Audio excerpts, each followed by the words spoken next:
Varicose వ్యాధితో బాధపడుతున్నారంట. తక్కువ ఖర్చుతో ట్రీట్మెంట్ కావాలి అనుకుంటే ఎవిస్ హాస్పిటల్ని సంప్రదించండి. అందరికీ నమస్కారం. నా పేరు మాధురి. మీరు చూస్తుంది సుమన్ టీవీ నెట్వర్క్. మనకు తెలియని ఎన్నో ఆధ్యాత్మిక విషయాలు మనకి తెలియజేయడానికి మనతో పాటు ఉన్నారు ప్రముఖ జ్యోతిష్య పండితులు బ్రహ్మశ్రీ సుధీర్ శర్మ గురువు గారు. నమస్కారం గురువు గారు. శ్రీమాత్రే నమః. శ్రీ గురుభ్యో నమః.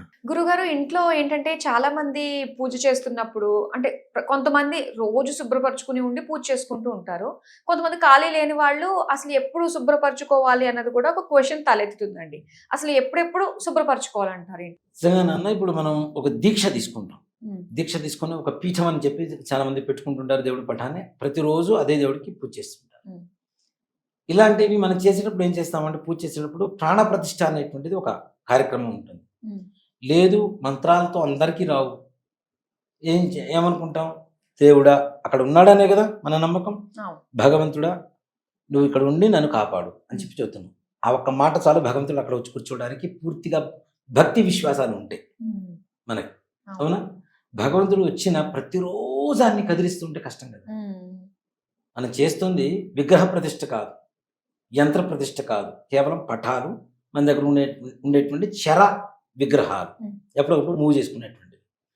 ప్రతినిత్యం అభిషేకం చేసుకోవడానికి కొన్ని ఉంటాయి నాన్న. వీటిలో శివలింగం ఒకటి, దాంతోపాటు విష్ణుమూర్తి ఒకటి, అలాగే సూర్య భగవానుడు ఆదిత్యం ఒకటి, అంబికం అంటే అమ్మవారు.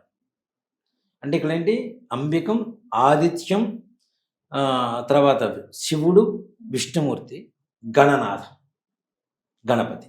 ఈ 5 కలిస్తే దీన్ని పంచాయతనం అంటారు. 5 కదా, పంచాయతనం అంటారు. ఈ పంచాయతనంలో రకరకాలు ఉంటాయి చాలా వరకు. విష్ణు పంచాయతనం అంటే విష్ణుమూర్తి మధ్యలో ఉంటాడు, మిగిలిన వాళ్ళందరూ చుట్టూ ఉంటారు. శివ పంచాయతనం అంటే శివుడు మధ్యలో ఉంటాడు, అంటే ప్రధానంగా ఉంటున్నాడు. గణపతి పంచాయతనం అంటే గణపతి మధ్యలో ఉంటాడు. అంబికా పంచాయతనం అంటే అమ్మవారు ఉంటుంది. విష్ణు పంచాయతనం అంటే విష్ణుమూర్తి ఉంటాడు.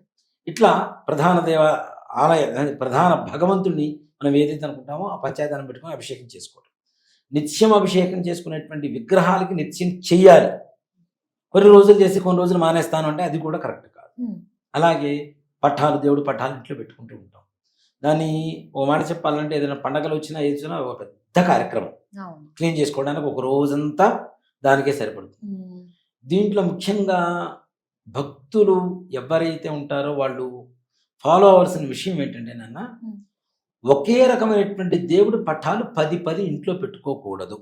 మొట్టమొదటిగా గణపతి ఒక రకంగా ఒక చోటు ఉన్నాడు, ఇంకో రకంగా ఇంకో చోటు ఉన్నాడు, ఆ ఇంట్లో తెచ్చుకొని దేవుడి గుట్లో పెట్టుకుంటాను అంటే తెల్లవారులు మొత్తం క్లీన్ చేసుకోవడానికే సరిపోతుంది ఒక రోజంతా. ఒక భగవంతుడి పటం ఒకటి ఉందంటే రెండో పటం అదే దేవుడు ఉండకూడదు. ఏ స్వరూపమైనా ఉండదు, అదే భగవంతుడు ఇంకో పటం ఉండకూడదు.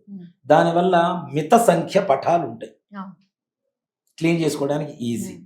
అంతేకాకుండా మనం కన్ఫ్యూజ్ అవ్వం. ఏదో సినిమాలో చూపించినగా తోకా తొండం అనే స్వర్ణకమల సినిమాలో చూపిస్తారు, ఆ టైంలో కన్ఫ్యూజ్ అవ్వాల్సిన అవసరం ఉండదు. అవునా?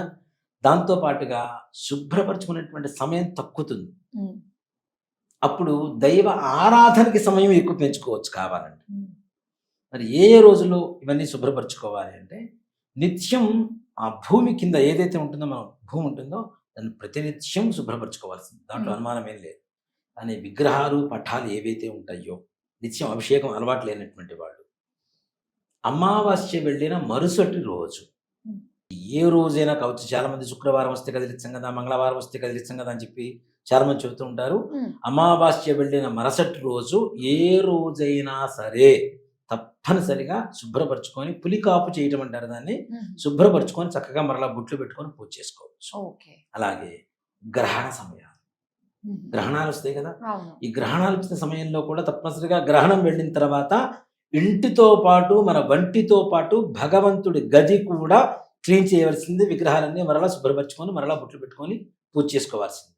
గ్రహణ శూల అంటాం, అంటే విషం చిమ్ముతున్నటువంటి రాహువో కేతువో వాటి ప్రభావం వీటి మీద పడుతుంది అనేటువంటిది. అందుకనే కదా మన దర్భ కూడా పచ్చళ్ళలో, మంచినీళ్ళలో, మజ్జిగలో అన్నింటిలో దర్భలు వేస్తూ ఉంటాం. ఎందుకు? అమృతం అంటారు. దర్భ అంటే అమృతం. గరుత్మంతుడు, సవతి తల్లి సర్పమాత, గరుత్మంతుని హింసిస్తూ ఉంది. హింసిస్తూ ఉంటే, తల్లి నాకు నీ దగ్గర నుంచి విమోచన కలిగే మార్గం ఏమైనా చెప్పు అంటే, నా సర్పజాతి మొత్తానికి అమృతం ఇస్తే చాలు, నేను వదిలేస్తానని చెప్పింది. గరుత్మంతుడు అమృత భాండం పట్టుకొని వస్తూ ఉన్నాడు. ఇంద్రుడు చూశాడు, చూసి ఇది కనుక సర్పజాతికి అందితే సర్పజాతి అంతం కాకపోతే ప్రపంచం మొత్తం వినాశనం. పాము 23 గంటలు నిద్రపోయి 1 గంట ఆహారానికి వెళ్తుంది. ఓహో. సర్పానా మతి నిద్ర అని చెప్పి శాస్త్రం చెబుతూ ఉంది. ఆ 1 గంటలోనే ఎవరైనా ఎదురుపడితే కాడేసి చంపేస్తుంది. అలాంటిది వీటికి చావు లేకపోతే వీటి జాతి వృద్ధి పొందుతుంది, మనం నాశనం అవుతాం అనే ఉద్దేశంతో, మానవ జాతి ఉండదు అనే ఉద్దేశంతో ఆ గరుత్మంతుడితో యుద్ధం చేసేట ఇంద్రుడు. యుద్ధం చేస్తున్నటువంటి సమయంలో అమృత భాండం తొణికి ఒక గడ్డి రేణువు మీద పడింది. ఈ పాములు వచ్చి గడ్డి రేణువుని ఇట్లా నాకుతున్నప్పుడు ఆ గడ్డి షార్ప్గా ఉంటుంది కదా, నాలుక చీలిపోయి 2 నాలుకలు అయిపోయినాయి. ఎక్కడైతే గడ్డి మీద పడిందో దాన్ని దర్భ అంటున్నాం, అంటే అది అమృతంతో సమానం. ఇక్కడ విషపూరితమైనటువంటి రాహుకేతువులు సర్పాలు కదా వీళ్ళు, వీళ్ళ విషం ఈ పదార్థాల మీద గ్రహణ సమయంలో పడుతుంది కాబట్టి ఈ దర్భ వేస్తే అది అమృతంగా మారిపోతుంది అని చెప్పడం కోసం అమృతం మనం దర్భ వేస్తాం. ఓకే. ఇది కాబట్టి ఈ రకమైనటువంటి పరిస్థితులు ఉన్నాయి. కానీ గ్రహణం వెళ్ళిన తర్వాత తప్పనిసరిగా శుభ్రపరచుకోవాలి. ఏది విశేషమైన పండగలు వచ్చినాయి, అలాంటి ముందు పండగలు వచ్చే ముందు మాత్రం శుభ్రపరచుకోవాలి తప్పనిసరిగా. ఇప్పుడు మనం ఎంత శుభ్రంగా ఉంటున్నామో దేవుడు కూడా అంతే శుభ్రంగా ఉండాలి. నా దృష్టిలో ఎక్కడ శుభ్రం ఉంటే అక్కడ లక్ష్మీదేవి ఉంటుందని చెప్తా. దేనంటే లేచినప్పటి నుంచి నేను కూడా 10 సార్లు నా ఇల్లు అంతా క్లీన్ చేసుకుంటూ కూర్చుంటాను. కాబట్టి నీట్గా, అంటే శుభ్రత లేకపోతే మనమే ఉండను నాన్న, దేవతలు ఎందుకు ఉంటారు నాన్న? వాళ్ళకి ఏం అవసరం? నువ్వు బడి ఉండు అంటే ఎట్లా బడి ఉంటారు వాళ్ళు? వాళ్ళకి ఇవ్వాల్సినటువంటి గౌరవం ఇవ్వాలి, వాళ్ళకి ఇవ్వాల్సినటువంటి స్థానం ఇవ్వాలి కదా.